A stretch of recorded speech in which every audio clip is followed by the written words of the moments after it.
या देवी सर्वभूतेषु शक्तिरूपेण संस्थिता नमस्तस्यै नमस्तस्यै नमस्तस्यै नमो नमः। माता रानी का आशीर्वाद आप और आपके परिवार पर बना रहे। आज हम इस वीडियो के माध्यम से दुर्गा सप्तशती अध्याय पहले का श्रवण करेंगे और आप सबसे छोटा सा अनुरोध है, आपको आज का अध्याय अच्छा लगे तो इसे लाइक ज़रूर करें।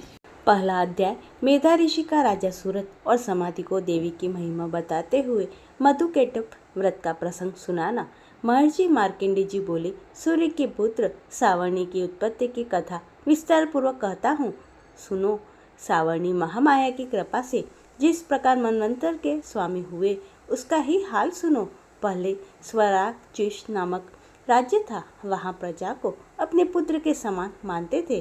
कोला विंध्ववंशी राजा नामक उनके शत्रु बन गए। दुष्टों को दंड देने वाले राजा सूरत की उनके साथ लड़ाई हुई। कोला विंध्वसियों की संख्या में कम होने पर भी राजा सूरत युद्ध में उनसे हार गए। तब वह अपने नगर में आए। केवल अपने देश का राज्य ही उनके पास रह गया। वह उसी देश के राजा होकर राज करने लगे, किंतु शत्रुओं ने उन पर भी आक्रमण किया।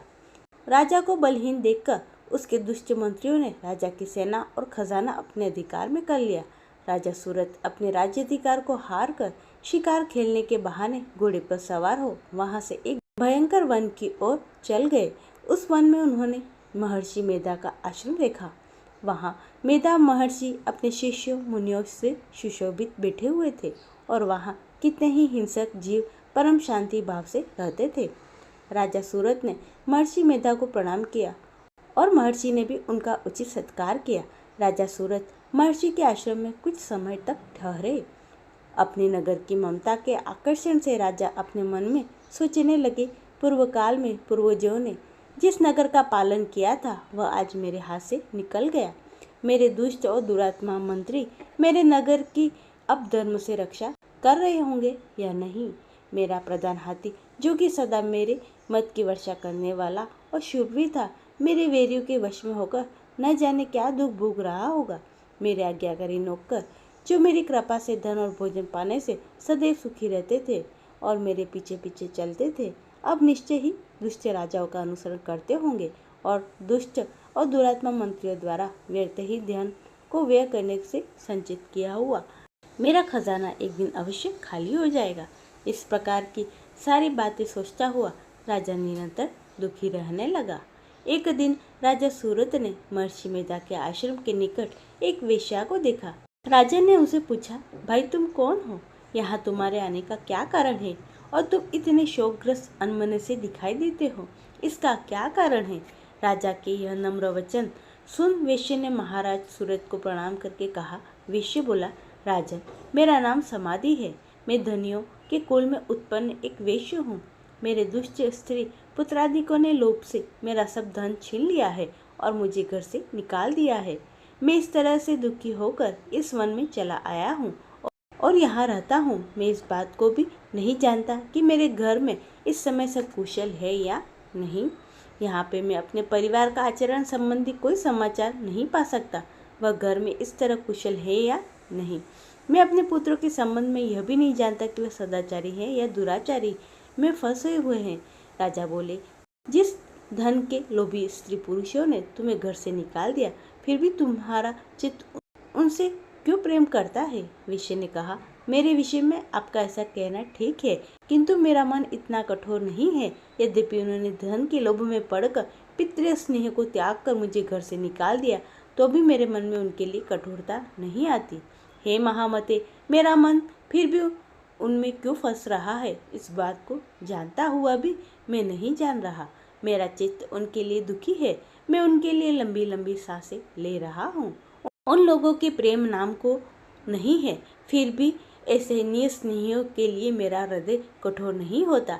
महर्षि मार्कंडेय जी ने कहा, हे ब्राह्मण। इसके पश्चात महाराज सूरत और वह वेश्या दोनों महर्षि मेधा के समीप गए और उनके साथ यथायोग्य न्याय संभाषण करके दोनों ने वार्ता आरंभ की। राजा बोले, हे भगवान, मैं आपसे बात पूछना चाहता हूँ, तो आप कृपा करके मुझे बताइए। मेरा मन अधीन नहीं है, इससे मैं बहुत ही दुखी हूँ। राज्य धन आदि की चिंता अभी तक मुझे बनी हुई है और मेरी यह ममता अज्ञानियों की तरफ बढ़ती जा रही है। और यह समाधि नामक वेश्य भी अपने घर से अपमानित होकर आया है। इसके स्वजनों ने भी इसे त्याग दिया है। स्वजनों ने त्यागा हुआ भी वह उनसे हार्दिक प्रेम रखता है। इस तरह हम दोनों ही दुखी हैं। हे महाभाग, उन लोगों के अवगुणों को देखकर भी हम दोनों के मन में उनके लिए ममता जनित आकर्षण उत्पन्न हो रहा है। हमारे ज्ञान रहते हुए भी ऐसा क्यों है? अज्ञानी मनुष्य की तरह हम दोनों में यह मूर्खता क्यों है? महर्षि मेधा ने कहा, विषम मार्ग का ज्ञान सब जंतुओं को है। सबों के लिए विषय पृथक पृथक होते हैं। कुछ प्राणी दिन में नहीं देखते और कुछ रात को, परंतु कई जीव ऐसे हैं जो दिन और रात दोनों में देख सकते हैं। वह सत्य है कि मनुष्य में ज्ञान प्रदान है, किंतु मनुष्य ही ज्ञानी नहीं होता। पशु पक्षी आदि भी ज्ञान रखते हैं। जैसे यह पशु पक्षी ज्ञानी है, वैसे ही मनुष्य का ज्ञान, और जो ज्ञान मनुष्य में है वैसे ही पशु पक्षियों में है और अन्य बातों में भी एक जैसी पाई जाती है। ज्ञान होने पर भी इन मनुष्य की ओर देखो कि अपने भूख से पीड़ित बच्चों को चोंच में कितने प्रेम से अन्न के दाने डालते हैं। हे राजन, ऐसा ही प्रेम मनुष्यों में अपनी संतान के प्रति भी पाया जाता है। लोभ के कारण अपने उपकार का बदला पाने के लिए मनुष्य पुत्र की इच्छा करते हैं और इस प्रकार मोह के गड्ढे में गिरा करते हैं। भगवान श्री हरि की जो माया है उसी से यह संसार मोहित हो रहा है। इसमें आश्चर्य की कोई बात नहीं, क्योंकि यह भगवान विष्णु की योग निंद्रा है। यह माया ही तो है जिसके कारण संसार मोह में जकड़ा हुआ है। यही माया भगवती देवी ज्ञानियों के चित्त बलपूर्वक खींचकर मोह में डाल देती है और उसी के द्वारा संपूर्ण जगत की उत्पत्ति होती है। यही भगवती देवी प्रसन्न होकर मनुष्य को मुक्ति प्रदान करती है। यही संसार के बंधन का कारण है तथा संपूर्ण ईश्वरों को भी स्वामिनी है। महाराज सूरत ने पूछा, भगवान, वह देवी कौन सी है जिसको आप महामाया कहते हैं? हे ब्राह्मण, वह कैसे उत्पन्न हुई? उसका क्या कार्य है? उसके चरित्र कौन कौन से हैं? प्रभु, उसका जैसा प्रभाव हो, जैसा स्वरूप हो, वह सब ही कृपा करके मुझसे कहिए, मैं आपसे सुनना चाहता हूँ। महर्षि मेधा बोले, राजन, यह देवी तो नित्य स्वरूपा है। उसके द्वारा यह संसार रचा गया है, तब भी उसकी उत्पत्ति अनेक प्रकार से होती है। वह सब आप मुझसे सुनो। वह देवताओं का कार्य सिद्ध करने के लिए प्रकट होती है। उस समय वह उत्पन्न हुई कहलाती है। संसार को जलमय करके जब भगवान विष्णु योग निंद्रा का आश्रय लेकर शेष शैया पर सो रहे थे, तब मधुकेटक नाम के दो असुर उनके कानों के मेल से प्रकट हुए और वह श्री ब्रह्मा जी को मारने के लिए तैयार हो गए। श्री ब्रह्मा जी ने जब उनके दोनों ओर अपनी ओर आते हुए देखा और यह भी देखा कि भगवान विष्णु योग निंद्रा का आश्रय लेकर सो रहे हैं, तो उस समय श्री भगवान को जगाने के लिए उनके नेत्रों में निवास करने वाली योग निद्रा की स्तुति करने लगे।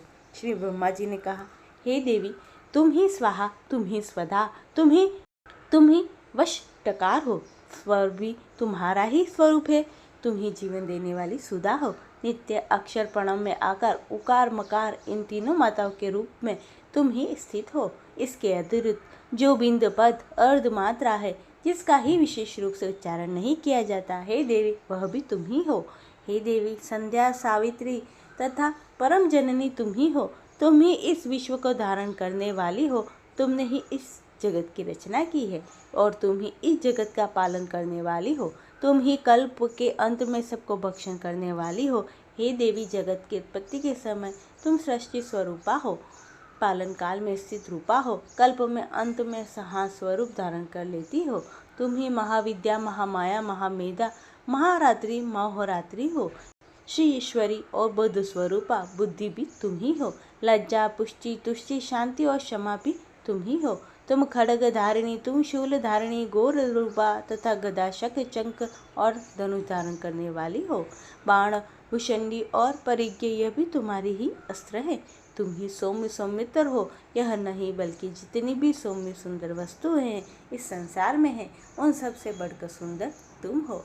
पर और अपर सबसे ऊपर सुंदर तुम ही हो। सर्वस्वरूपा देवी, जो भी ससत पदार्थ है उनमें जो शक्ति है वह भी तुम ही हो। ऐसी अवस्था में भला तुम्हारी स्तुति कौन कर सकता है? इस संसार की सृष्टि पालन और संहार करने वाले भगवान, उनको भी जब तुमने निद्रा के वशीभूत कर लिया तो फिर तुम्हारी स्तुति कौन कर सकता है।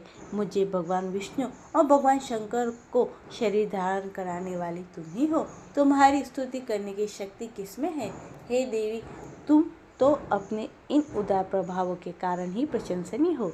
मधु और केटप जो भयंकर असुर है, इन्हें मुंह में डाल दो और श्री भगवान विष्णु को जल्दी जगा दो और इनमें इनको मार डालने की बुद्धि भी उत्पन्न कर दो। महर्षि मेधा बोले, हे राजन, श्री ब्रह्मा जी ने देवी से इस प्रकार स्तुति करके भगवान को जगाने और मधु केटप को मारने के लिए कहा तो भगवान श्री विष्णु के नेत्र, मुख, नसिका, बाहु, हृदय और वक्षस्थल से निकल ब्रह्मा जी के सामने खड़ी हो गई। उनका ऐसा करना था कि भगवान श्री हरि तुरंत जाग उठे और दोनों असुरों को देखा जो अत्यंत बलवान और पराक्रमी थे और मारे क्रोध के, जिनके नेत्र लाल हो रहे थे और ब्रह्मा जी का वध करने के लिए तैयार थे। तब क्रुद्ध हो उन दोनों दुरात्मा असुरों के साथ भगवान श्री हरि पूरे 5000 वर्ष तक लड़ते रहे। एक तो वो अत्यंत बलवान और पराक्रमी थे, दूसरे महामाया ने भी उन्हें मुंह में डाल रखा था। वह भगवान श्री हरि से कहने लगे, हम दोनों तुम्हारी वीरता से अत्यंत प्रसन्न हैं, तुम हमसे कोई वर मांगो। भगवान ने कहा, यदि तुम मुझ पर प्रसन्न हो तो अब तुम्हारे मेरे हाथों से मर जाओ। बस इतना सा ही वर मैं तुमसे मांगता हूँ, यहाँ दूसरे वर से क्या प्रयोजन। महर्षि मेधा बोले, इस तरह जब धोखे में आ गए, अपने चारों ओर जल ही जल देखा तो भगवान श्री हरि से कहने लगे, जहाँ पर जल न हो, सूखी जमीन हो, उसी जगह हमारा व्रत कीजिए। महर्षि मेधा कहते हैं, तथास्तु कहकर भगवान श्री हरि ने उन दोनों को अपनी जांघ पर लिटाकर उन दोनों के सिर काट डाले। इस तरह से यह देवी ब्रह्मा जी की स्तुति करने पर प्रकट हुई थी। अब तुमसे उनके प्रभाव का वर्णन करता हूँ। ये था आज का पहला अध्याय। बोलो अम्बे मात की जय। ये था आज का पहला अध्याय। आशा करती हूँ आपको अच्छा लगा होगा। इसे लाइक करें, चैनल को सब्सक्राइब कर ले, कमेंट में जय माता दी लिखना ना भूले। सभी भक्तों को प्रेम भरा राधे राधे।